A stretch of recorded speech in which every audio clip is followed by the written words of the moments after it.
Make sure you guys hit the subscribe button if you guys are enjoying the content that we're throwing up. And make sure you guys hit the like button if you enjoy the video. And yeah, let's begin.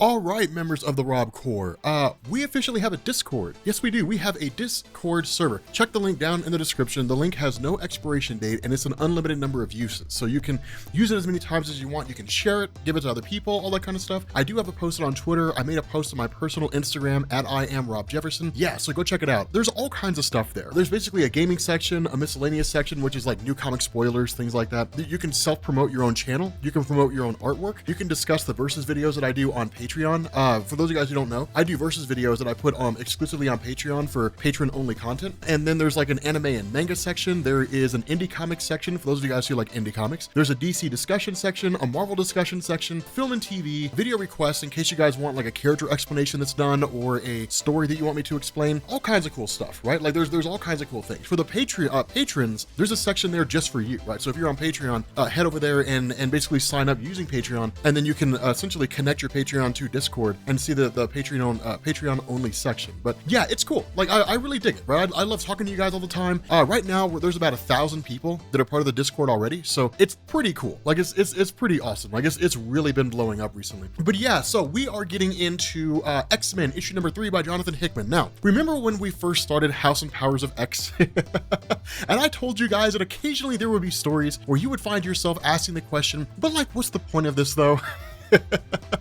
This is one of those. But here's the thing to understand is the same thing that I told you guys. Everything that Jonathan Hickman does serves a purpose. He never really writes anything in a story that doesn't serve any useful purpose whatsoever. That character will become important in some form or fashion later on down the line. And that's exactly what's going on here. Here's the funny thing about this though, is this story initially picks up in the Savage Land. Now, I didn't even know the Savage Land was being used anymore. I thought Marvel had discarded this essentially after like Marvel Now 2.0 or whatever it was. And they were just like, who cares about the Savage Land? The Savage Land is this landmass in Antarctica that houses what's basically like a lush jungle, right? And you've got all kinds of like not really monsters, but you've got like dinosaurs, things like that in there, species that were thought to have been extinct. And it's been home to a lot of different places, to Kevin Plunder, also known as Kazar, to Magneto. At one point, he actually used it as a base of operations. But it's kind of like this place is essentially hidden away from the world, and not a lot of people know about it. The general public doesn't really know about it. Originally, the Savage Land was this old Marvel Mystery Comics concept from 1941, and X-Men issue number 10, Stan Lee and Jack Kirby basically updated it when they brought in Kazar, and then it became more of like an X-Men concept. And then in Fantastic Four number 316, Steve Englehart came along and basically said that like the Beyonders were the ones who basically got a hold of some race that existed in the main Marvel universe and had them create the Savage Land, right? So there's a lot of history there in terms of how it came into existence and the purpose that it serves. But at the moment right now, it's being used by the X-Men as a means to grow the various flowers and so on that are being used as part of their black market and public trading company, right? The Hellfire Club trading company. And like so many times that we've seen before,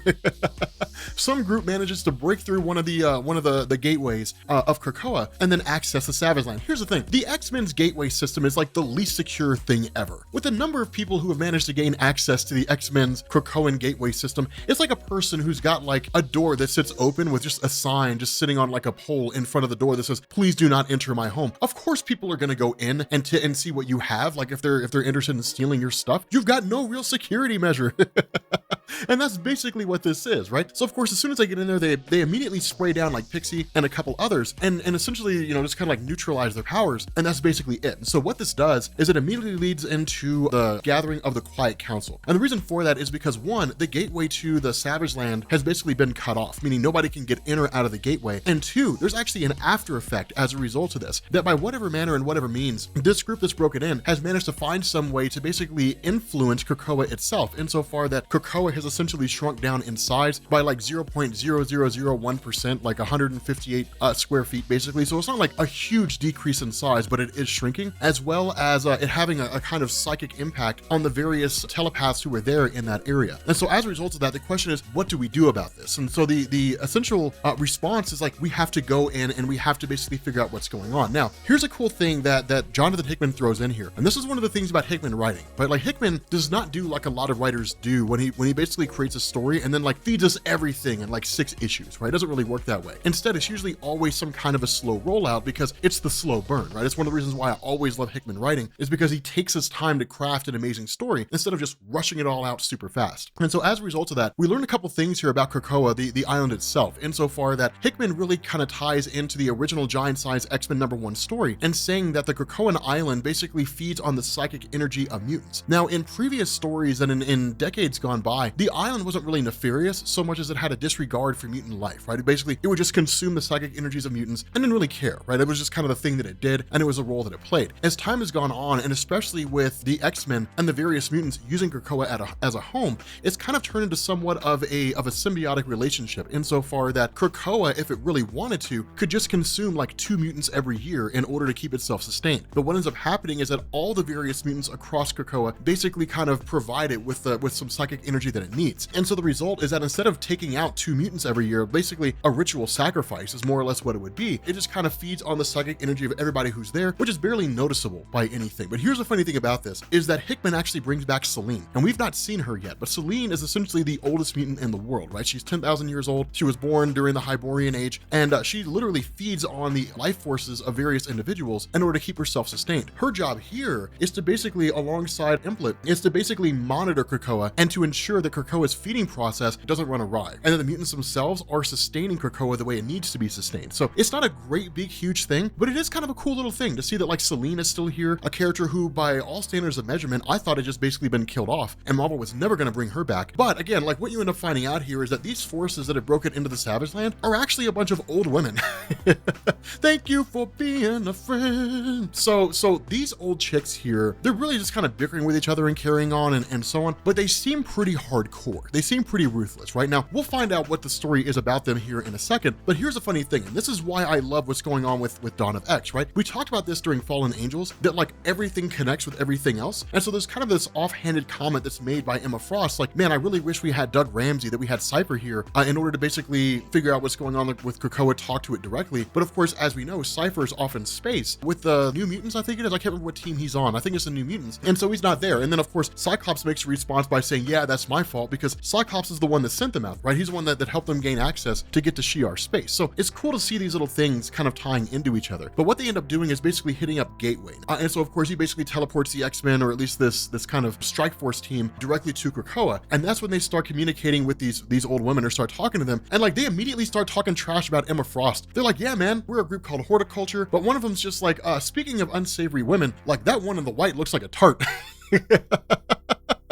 And it's kind of a funny thing, right? Like these old chicks just like making fun of this young chick. It's like, hey, look, sweetheart, you can dress however you want to. Just know the world's going to kind of view you a certain way, right? So if you're okay with that, do your thing. But, just understand, like it's kind of a funny little scenario, like old chicks basically giving a hard time to young chicks. Now, here's the funny thing about this is Emma Frost hits on that, right? And basically says, okay, somehow their minds are being shielded. Now, and that's kind of a good thing, right? Because as we know, Emma Frost is an Omega level telepath, right? She's insanely powerful. So if she wanted to, she could just like shut down the mind of these old chicks, or basically make them dress like tarts according to their own standards. It's a funny little thing, like in terms of what she could really do to screw up the minds of these women. But it's sort of a question there of how is it that these women are able to shield their minds from telepaths? How is it they were able to hack into the Krakoan Gateway network in order to access the Savage Land? And how do they even know about the Savage Land in the first place, right? Because it's kept very hush-hush. And so Sebastian Shaw really begins to speak up here. Now, here's the thing about Sebastian Shaw, right? Historically speaking, he's always been a guy who overplays his hand every single time without fail. But a lot of it's because of the fact that one, he's exceedingly arrogant and full of hubris, and two, because he's still kind of riding off the heels of having once been the Black King of the Hellfire Club. But the idea here is that he's used to being in charge, and he's used to getting his way. And so where he usually is charming and is able to kind of have a way with various men and women that are out there by sort of using this silver tongue, as he's going through and talking to these old women like, you fair, young, beautiful women, and so on, and we can come to an agreement, right? I mean, we're cool people, like we can come to an agreement. They immediately spray him in the face with gas, neutralize his powers, and they're like, nope, no deal, old man. And so of course Cyclops responds in kind. But here's the funny thing is the the X-Men don't know what's going on with this group. And that's one of the things to understand. The role of the X-Men right now is really more one of politics than anything else. And the reason why I say that is because, sure, the X-Men could annihilate these old women, hide their bodies, just be like, Krakoa, take care of these bodies, or just like dump them in the ocean somewhere, or whatever the case is. And seemingly nobody would believe that they were gone, but they don't know who sent them. It could be some foreign government. And as soon as the X-Men make the first strike and they kill these old women, well, then suddenly comes out the X-Men are murderers, right? So not having all the information, not having all the facts, the only thing they can do is really, one, keep these women alive, and then two, try to figure out what's going on in terms of how they access this area. And what it does is it puts all the playing cards in the hands of these older women because they control the game now. This combined with the fact that Cyclops is a sap, because like one of the chicks falls down and she's like, oh my God, my hip, you broke my hip. And he's like, oh my God, I'm so sorry. And she's just like, sucker, and then like sprays him in the face. I'm like, Cyclops, you suck. Grow some balls, dude. That was my immediate response. I was like, dude, how do you fall for that, man? Like, the chick breaks into your home, basically, starts stealing your stuff, and then you're gonna help her out when she breaks her hip? Dude, I would've just kicked her in the hip for good measure and been like, yeah, man, and let that be a lesson to you. Don't break into people's stuff next time. I am kind of cold-blooded, though. Of course, Emma Frost basically chimes in, being well aware of what's going on. We get the story of these various women here. And what they did is they basically served as this kind of botanist science center, more or less. The group Hordeculture itself focused on using plant life as, for various means to improve the world or whatever the case happened to be. But the issue is that there were other scientists who were using their research as a means to make money. And so because the overarching idea of these three individual women was to basically reduce the population of Earth by basically initiating a kind of extinction agenda in order to return the Earth more to a pristine state, right? So they're basically just a bunch of tree huggers. The result was that they ended up killing off all these scientists, using their bodies as a means to grow plants, and then in turn continue their conquest of returning the Earth to a more pristine state. Now, the way this would have worked is it would have been fine, but then suddenly the X-Men pop up from Krakoa basically saying, we've got all these medicines that can extend your lifespan, right? And that can cure the various things that would have otherwise killed you. And so it basically runs directly counter to the plans of Hordeculture themselves. And so their idea was to, one, analyze what it was that these plants can do. And of course, they can't really get their hands on them in a reasonable way because of the fact that, one, they don't really have the money to buy them on the black market. They're not part of any real government figure or I guess control center. So, they're not part of any governing body. So they can't really buy things on the front face, in terms of like the public eye. And so they basically found a way to hack the gateway and then break into the Savage Land and then steal these various flowers and so on. And so it's kind of funny because you would expect it to basically lead to them winning. There's really nothing Emma Frost can do here, right? Because one, they're shielded from telepathic abilities. It's the only real ability she has. She could go running up on them in her diamond form, but all they have to do is spray her with that weird gas stuff and then her powers are essentially neutralized. There's really nothing she can do to stop them. And so ultimately, they just end up absconding with her stuff, right? They just end up taking these flowers and basically leaving, and that's essentially it. Because then she basically travels back to the secret island, or the secret council, the Quiet Council of Krakoa, and says like, we basically have a problem here, and this is something that we're going to have to attend to. This is cool. It doesn't seem super important, right? It doesn't seem like exceedingly important here, but it will be, right? This will be a major plot point going forward. It may be that it'll be like 20 issues before it'll become important, but it will be important somewhere along the line. With that being said, guys, we're going to bring this video to an end. If you are new here to Comics Explained, make sure you guys hit the sub button to become part of the Rob Corps. If you guys enjoyed this video, make sure you drop a like, and I will catch you all later. Peace.